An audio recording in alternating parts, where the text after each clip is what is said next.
Now I want to take a look at the cost plan sections and locations. Our job is divided into multiple sections if we want to, or single sections. I set up this cost plan as a single section cost plan.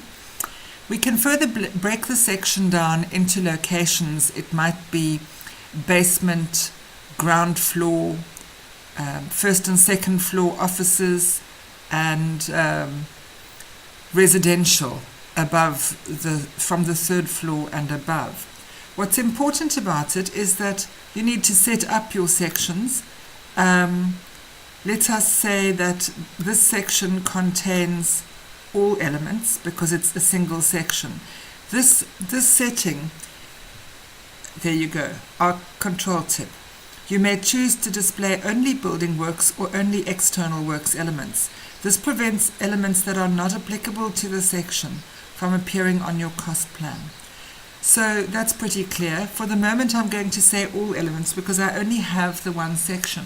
If I had a multi-section cost plan and I had sections 1 and 2 being office blocks and section 3 being external works, I would of course set building elements only on the office blocks, and I would set external works only on the external works section. If I want locations in my cost plan, I tick this box and then I can set up the locations that I want. It's very useful to have locations if you are required to break down your job depending on your employer requirements. But what we need to tell you is that if you specify locations, you will have to specify a location on every single measurement that you make so that we can allocate that measurement.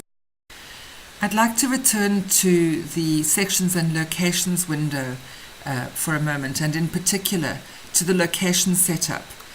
What I did not tell you earlier is that it's possible to put a factor in against a location.